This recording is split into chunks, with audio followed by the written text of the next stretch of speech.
Hey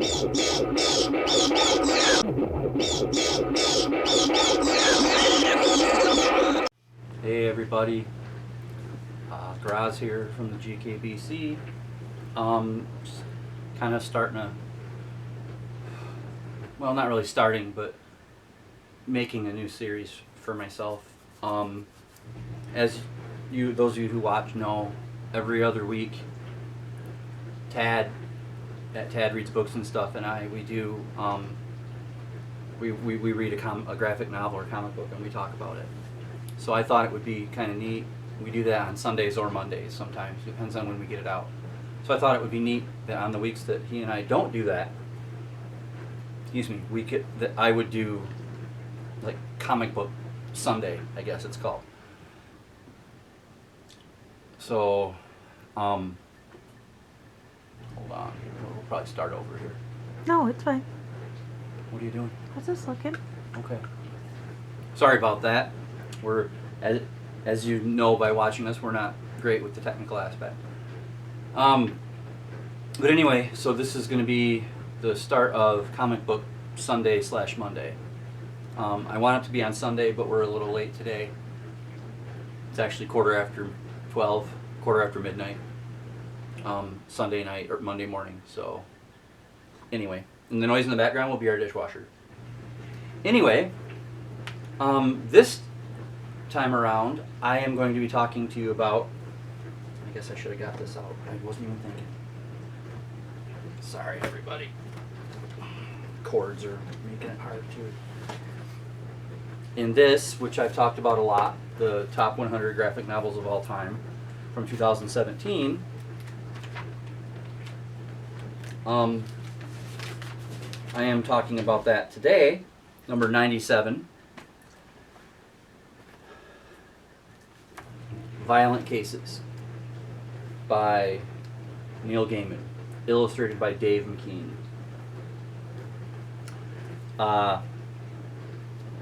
So this is number 97 on this list. I've already talked about numbers 100, 99, and 98. So, all right, just stay put, would you? Anyway. So Violent Cases was, I'll give you the numbers first, published originally in 1987 through Dark Horse Books. My copy here is the hardcover from 2013. It is 64 pages long, and I'm just going to hold it, I guess, whatever. On Goodreads, overall, it has a 3.79, and that is across 4,219 ratings and 220 reviews. I personally gave it a 7.97 out of 10, which is close enough to being a 4 out of 5 stars.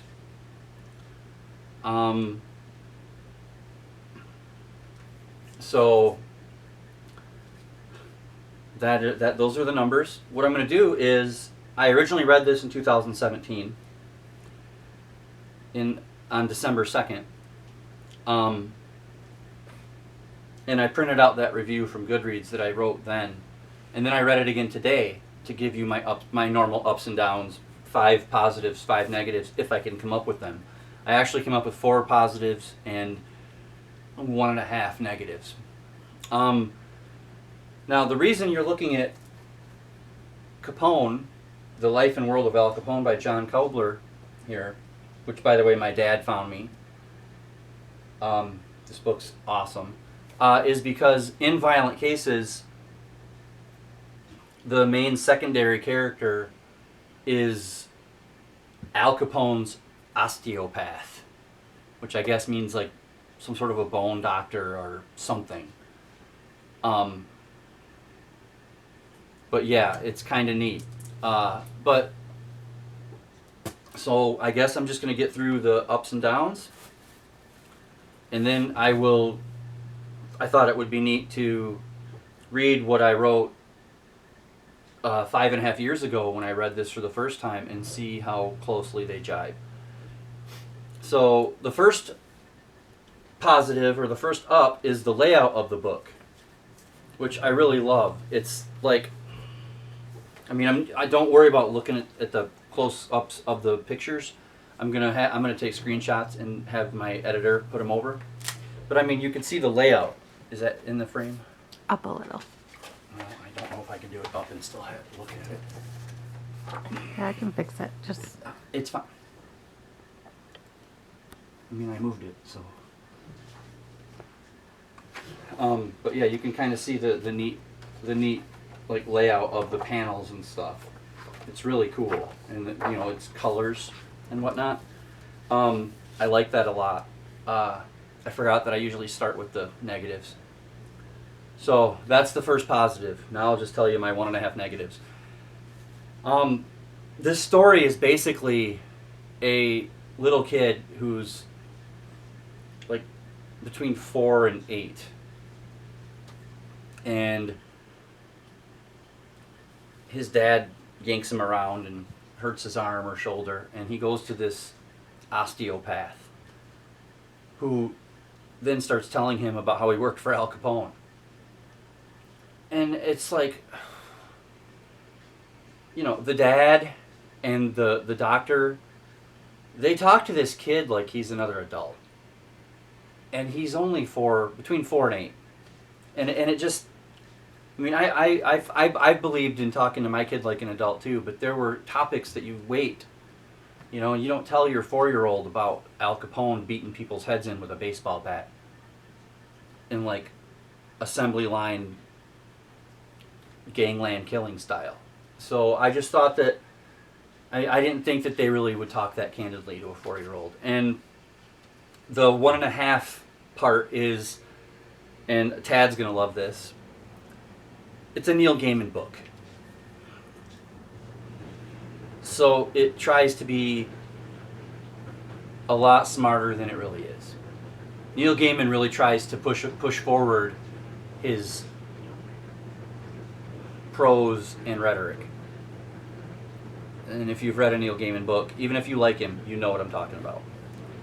So that's kind of, you know. So back to the positives, I guess. I mentioned the layout of the panels and stuff. And then I kind of touched on, I like the artwork. There's backgrounds that kind of add to the story. Like when the osteopath gets picked up by Al Capone's men, you know, because he knows too much. When they pick him up, in the background behind him, in that shot, there's a poster for the movie The Man Who Knew Too Much. It's just it's neat storytelling without actually telling. It's more show. It's really well done, and that's kind of down to Dave McKean and his art style,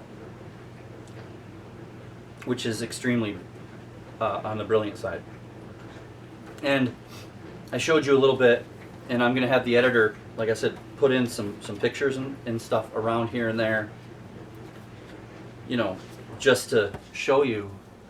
The color scheme is almost entirely black, white, and gray, except for a few very sparse shots of blood, which are red. So the colors really tell the story as well, and it's almost like Neil Gaiman and his writing is not even secondary, but maybe tertiary to Dave McKean's artwork and color choices. So that's kind of brilliant. And honestly, I know I just kind of talked about the rhetoric and whatnot, but the dialogue is actually pretty fascinating. You know, when you can get around the fact that they're talking to such a young boy. I liked it, you know, and it's, I'm a big fan, if you pay attention to this channel at all, you know that I'm kind of a big fan of hard-boiled noir type stuff. I love old-fashioned things. I'm not, it's kind of, you know, on the nose a little bit, kind of in the opposite way that I'm doing a booktube channel, but I'm not a big technology person. Yeah, I've got a Kindle and a phone and whatnot, but you kind of have to nowadays. I prefer reading stories, books and graphic novels, and movies even, where it's set before the advent of all this technology. I mean, I'm fine if they have a TV, you know, they're going to the movies or they have a radio and whatnot, but I'm not a big fan of modern movies where they rely on cell phones and tablets to help tell the story. I think that's sloppy and weak. So, but anyway, that's the ups and downs for this. And those were my thoughts today. I reread this today. It's 64 pages. I mean, so now I'm going to read you my review from 5.5 years ago, which kind of shows, you know, that I really kind of still looked at the same things. I said this was very impressive. I dug the perspective of storytelling, and the characters were very well fleshed out for such a short book. At the end, I wanted much more of the style and everything, but I was happy with how the thing ended up in the air to an extent. Because you kind of, you know, the last few panels, the kid later sees the same three dudes that picked up the doctor. He thinks he sees them in a car, and they're sitting in the front driving, and in the back is like a almost silhouette of somebody who could have been Al Capone, even though we know he died of syphilis long before this story, in prison. So it's kind of neat that it ended up in the air like, oh, well, did he really die, or is he still out there gangstering? And then this was actually my very first Neil Gaiman book read. And kind of a neat thing, it's his first comic book project. So I liked that somehow magically I made it to 2017 having never read Neil Gaiman, and the first thing I read by him is actually his first comic book. And it says this was number 97 on the top 100 list in this book. I'm not I think that's kind of fair. There are some, like I Kill Giants and The Punisher Born, that I feel should be much higher, or lower, however you want to say that, in a much better ranking than they are. But I feel that Violent Cases at number 97 is fair. It's good. It's not spectacular. It's not great. It holds the interest. I mean, it does only have to hold it for 64 pages. But it's not bad. I think the rating on Goodreads is actually fair as well. As I've heard people say, Goodreads is inflated one way or the other. They're either really bad or really good. And this just happens to be a 3.79, which I think is about fair. I mean, I gave it 7.97, which is like, you divide that by, or times it, or, you know, take half of 7.97, which is like, what? 3.87, so right around in there. 3.88 something. But so I'm just a little bit above the Goodreads average. And I did enjoy it. I have a couple more things I'd like to mention. The daughter has started drawing stuff like this. Now hopefully this shows up in the frame and it's not blurry. Let me just, how's that? Is that better? Mm-hmm. Okay. She drew that in like a couple of seconds, and she's like, this isn't even that good. This is better than anything I could do if I took a week on it. So she is very talented, and I will link her channel below, so please go check her out if you haven't. Also, that's buried. June is the month that Tad and I, and possibly Kim from the Paper Traveler, are going to read Hyperion as a buddy read. And the pattern we're going to do is we're just going to read it throughout the week, or throughout the month, mention it in any videos, and then do a complete review at the end of the month. So anybody that wants to join in, feel free. Just try to do it that way so that it's not spoiling anything for the other buddy readers. Also, I mentioned it in a short the other day. I'm reading this month for the Epilepsy Foundation of America charity. I pledged to, well, I promised to read on average 260 pages per day for the month of June, because 1 in 26 kids are afflicted with epilepsy.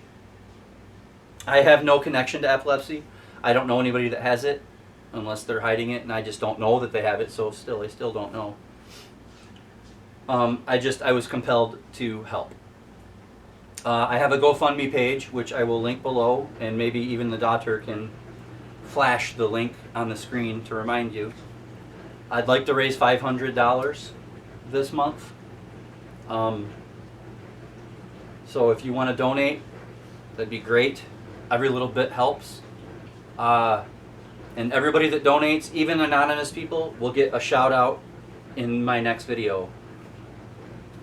So, not that that means a whole lot, but shout out to the first donator, AJ, the camera person who I just snapped at, donated the first amount. Thank you very much for that. One donation to get the ball rolling. Let's all, let's see what we can do for the Epilepsy Foundation. And like I said, I'll link the GoFundMe below. Daughter will probably put it up. I'll also link Tad's channel, Kim's channel, the Paper Traveler, as part of the Buddy Read, and the daughter's channel for the, brilliant animation that she does. She's part of Maps for Warrior Cats, and she does other stuff. And like I've shown you her art in the past couple videos. She's really good. So let me know if you like this series, if you like this idea.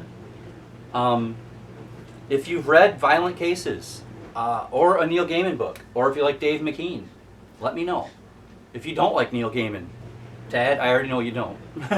You can still tell me. But if, let's talk about the book. Leave me some comments. If you do like this series and you have something you'd like me to discuss, I've been reading comic books and then later when they became graphic novels and trade paperbacks, I've been reading them since I was 4 in 1979. So, pretty knowledgeable about them. I'm not going to be able to tell you the political undertones of dialogue and stuff, but as you've seen in my videos, I give you my heartfelt gut reactions, positives and negatives. And even if I like something a great deal, I will be honest about the negatives, because nothing is perfect.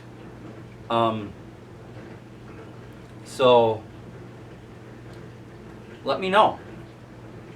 Just let's get a discourse going in the comments. Also, this neat little book here that I wrote my notes in is this. It's a really neat book. It's a music journal.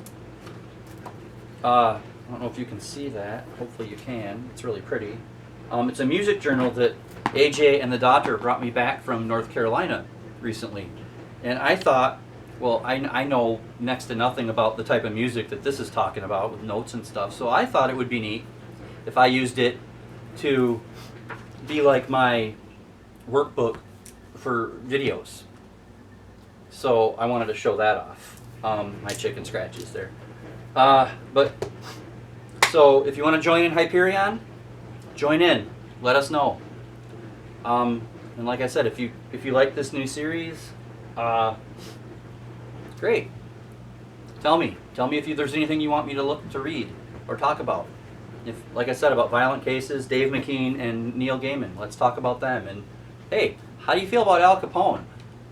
I know that he was he's a gangster who slaughtered a bunch of people, but don't forget, he also set up free milk in schools for children and soup kitchens for people that couldn't eat. So yeah, while he slaughtered and killed people that, as part of his gangster life, he kind of took care of the town of Chicago in a Robin Hood-ish type fashion. I am not condoning who Al Capone was. Not at all. But, maybe there's two sides to every story. That ought to get somebody talking. I haven't put my foot in it in a while. And just so that everybody knows that I'm not a complete heel, I'm sorry for snapping at you. I forgive you. I was just, I was like, I moved it. And I was like, oh, well, I moved it. That was me. I'm slightly crabby today. Anyway, let's talk comic books. I will see you tomorrow with something, a wrap-up, a TBR, maybe my Epilepsy Foundation pages per day thing, but I'll see you tomorrow. And until then, well, read more.